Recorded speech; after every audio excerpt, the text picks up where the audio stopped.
Assalamualaikum warahmatullahi wabarakatuh.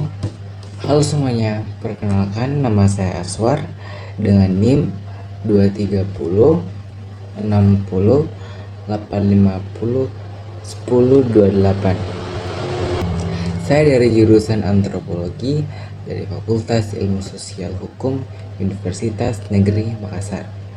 Dan salam budaya dari Tanah Sulawesi. Teman-teman, kalian pernah dengar nggak tentang suku Bugis?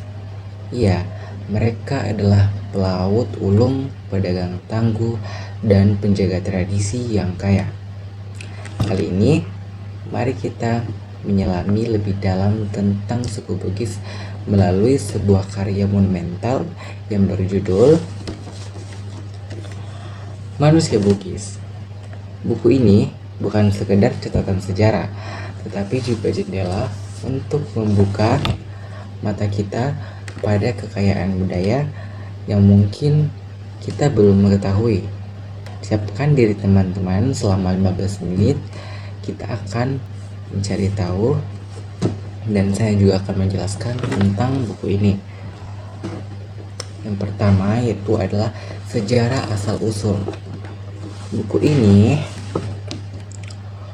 akan membawa kita pada perjalanan waktu untuk mengungkap misteri asal-usul suku Bugis, di mana mereka berasal dan bagaimana mereka bisa menjelajahi lautan yang menyebar ke seluruh penjuru dan menyebar ke seluruh penjuru Nusantara. Ada berbagai teori yang menarik untuk kita telah. Salah satunya itu menyebutkan bahwa suku Bugis memiliki ketertarikan dengan suku-suku wilayah di Indochina atau Taiwan. Bayangkan, ribuan tahun lalu nenek moyang mereka mungkin telah berlayar dari tempat yang jauh dan mencari kehidupan baru di tanah Sulawesi. Selain itu, buku ini juga mengisahkan tentang kerajaan-kerajaan Bugis yang pernah berjaya di Sulawesi Selatan, seperti Bone, Gotalo, Wajo, dan Sopeng Luwu. Kerajaan Talo dan Sagoa dengan pelabuhan Makassar yang ramai adalah pusat perdagangan maritim yang disegani oleh bangsa-bangsa lain. Konon, kapal-kapal Eropa, Asia, dan Afrika berlabuh di Makassar untuk bertukar dan menjalin hubungan diplomatik. Ada juga salah satu tokoh dari Guatalo yang dikenal sebagai ayam jantan dari timur yang bernama Sultan Hasanuddin. Sultan Hasanuddin adalah ayam jantan dari timur. Dia lahir pada 12 Januari 1631 dan sampai 12 Juni 1670. Sultan Hasanuddin adalah Sultan ke-16 kedua pahlawan nasional Indonesia yang gigih melawan penjajah Belanda. Karena keberaniannya, orang Belanda menjuluki dia sebagai ayam jantan dari timur. Nah, sekarang kita akan masuk kepada budaya dan tradisi.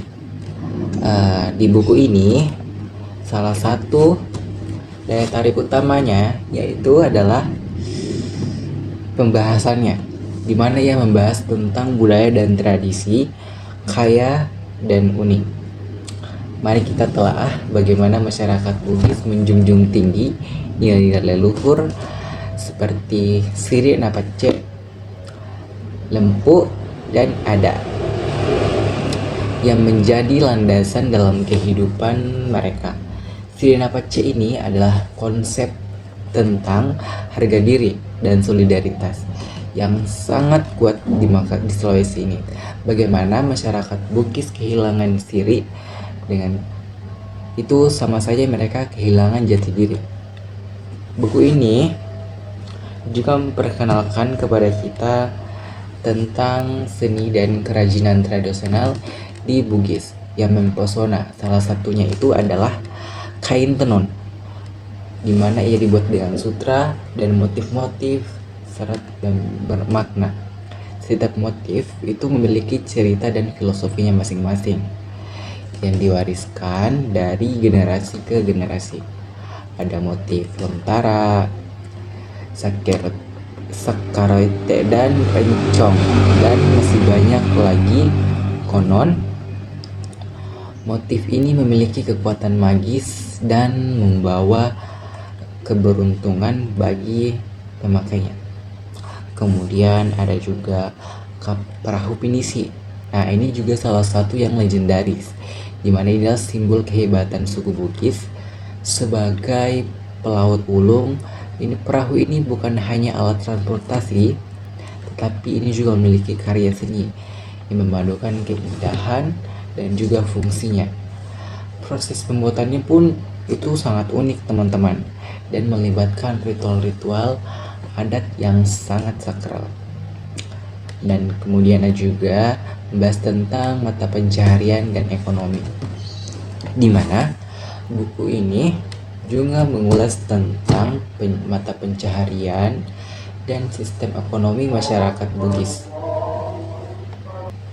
Nah, selanjutnya kita masuk kepada mata pencaharian dan ekonomi, di mana buku ini, lagi-lagi buku ini, dia juga mengulas tentang mata pencaharian dan juga sistem perekonomian masyarakat Bugis, yang sebagian besar itu bergantung kepada pertanian, perdagangan maritim, dan juga perikanan. Masyarakat Bugis dikenal sebagai petani yang ulet dan pandai juga memanfaatkan sumber daya alam yang ada di sekitar mereka. Kemudian mereka ini juga mengembangkan sistem pertanian yang berkelanjutan, seperti sawah, terasering yang indah. Selain itu, perdagangan maritim juga menjadi tulang utama atau tulang punggung perekonomian masyarakat Bugis, karena mereka ini menjelajahi lautan, membawa barang dagangan, dan menjalin hubungan dengan berbagai bangsa. Mereka dikenal sebagai pedagang yang jujur, ulet, serta memiliki jaringan perdagangan yang luas. Kemudian ada juga struktur sosial dan politik,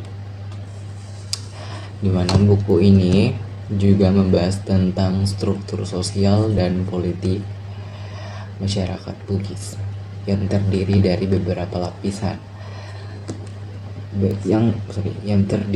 beberapa lapisan sosial dan sistem pemerintahan internasional.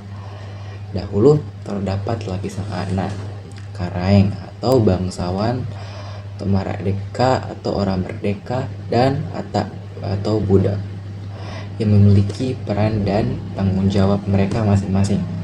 Namun, seiringnya berjalan waktu, sistem ini mengalami yang namanya perubahan dan modernisasi.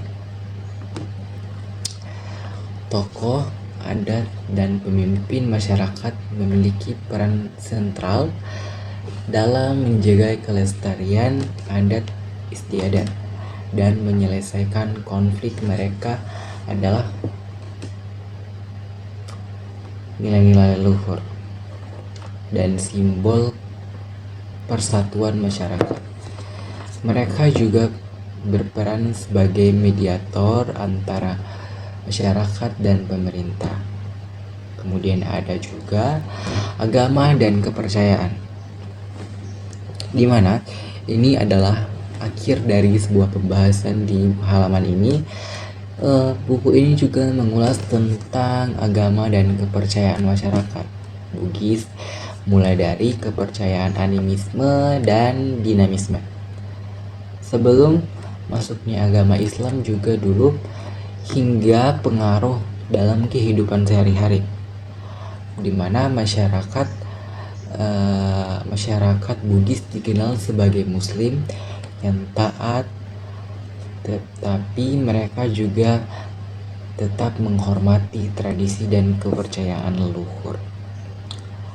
Dan ada juga alkulturasi antar agama, di mana Islam dan budaya Bugis menghasilkan tradisi-tradisi unik dan menarik, seperti Maulid Nabi, itu peringatan hari kelahiran Nabi Muhammad Sallallahu Alaihi Wasallam yang dirayakan dengan meriah, serta upacara-upacara adat yang diwarnai dengan doa-doa Islam. Mungkin itu saja yang bisa saya sampaikan. Mohon maaf banget ya teman-teman kalau misal banyak salah kata, karena saya juga bukan orang Bugis, saya adalah orang Manda dari Sulawesi Barat ya teman-teman. Jadi mohon dimaklumi kalau misal ada kata-kata yang salah. Mungkin itu saja. Semoga bermanfaat bagi teman-teman dan juga bermanfaat juga bagi saya. Terima kasih yang sudah menonton dari awal dan sampai akhir. Saya akhiri. Wassalamualaikum warahmatullahi wabarakatuh. Makasih semuanya. Assalamualaikum. Bye bye.